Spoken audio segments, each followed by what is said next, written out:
किसी भी देश की अर्थव्यवस्था को खराब करने में ब्लैक मनी का बहुत बड़ा हाथ होता है और ब्लैक मनी से जुड़े हवाला को बढ़ावा देने में मनी लॉन्ड्रिंग की अहम भूमिका होती है।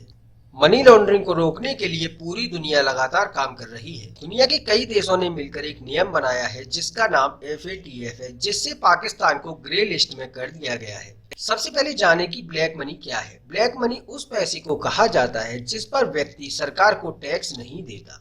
जैसे एक व्यक्ति 50 लाख कमाता है तो उसे 18% GST देना होता है, 30% इनकम टैक्स देना होता है और कुछ प्रतिशत बैंक टैक्स देना होता है। मतलब देखा जाए तो व्यक्ति को तकरीबन आधा पैसा टैक्स के रूप में देना होता है और अगर वह 50 लाख पर यह सब टैक्स ना दे तो उसे ब्लैक मनी बोला जाता है। ब्लैक मनी को बचाने के लिए मनी लॉन्ड्रिंग और हवाला का इस्तेमाल किया जाता है। सबसे पहले जानते हैं हवाला के बारे में। जब बैंक या सरकार की बिना जानकारी के देश में पैसा आता है तो उसे हवाला कहा जाता है।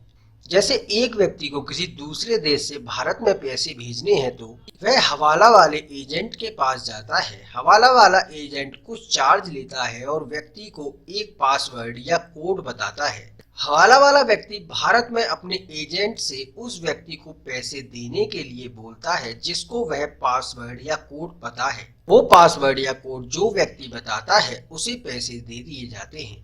अब जो पैसे व्यक्ति ने किसी देश में हवाला वाले एजेंट को दिए थे उसे वह पैसे भारत में अपने एजेंट तक पहुंचाने हैं और पैसे पहुंचाने को ही मनी लॉन्ड्रिंग कहा जाता है। इसके लिए भारत में कुछ फर्जी कंपनी खोली जाती हैं और बाहर के देश से इन्वेस्टमेंट कराया जाता है और पैसा भारत में आ जाता है। इन कंपनियों को सेल कंपनी कहा जाता है। अब ये तो आप जानते हैं कि फॉरेन इन्वेस्टमेंट पर कोई टैक्स नहीं देना होता। इसी प्रोसेस को मनी लॉन्ड्रिंग कहा जाता है। दुनिया में सिंगापुर, मॉरिशस ऐसे देश है जहां से बहुत ज्यादा इन्वेस्टमेंट दूसरे देशों में किया जाता है। मनी लॉन्ड्रिंग से सभी देश परेशान हैं, तो इसे रोकने के लिए दुनिया के कई देशों ने मिलकर कानून बनाए हैं। उन देशों में भारत भी शामिल है, जिसमें पहला कानून है PMLA। इसका पूरा नाम prevention of money laundering act है, जिसे सन 2002 में लाया गया था। इस कानून के तहत अगर मनी लॉन्ड्रिंग करते समय कोई व्यक्ति पकड़ा जाता है तो उसे 3 साल की सजा या जुर्माना लगाया जा सकता है। इसी में जो दूसरा कानून है उसे FATF कहा जाता है, जिसका पूरा नाम फाइनेंशियल एक्शन टास्क फोर्स है। इसे सन 1989 में लाया गया था।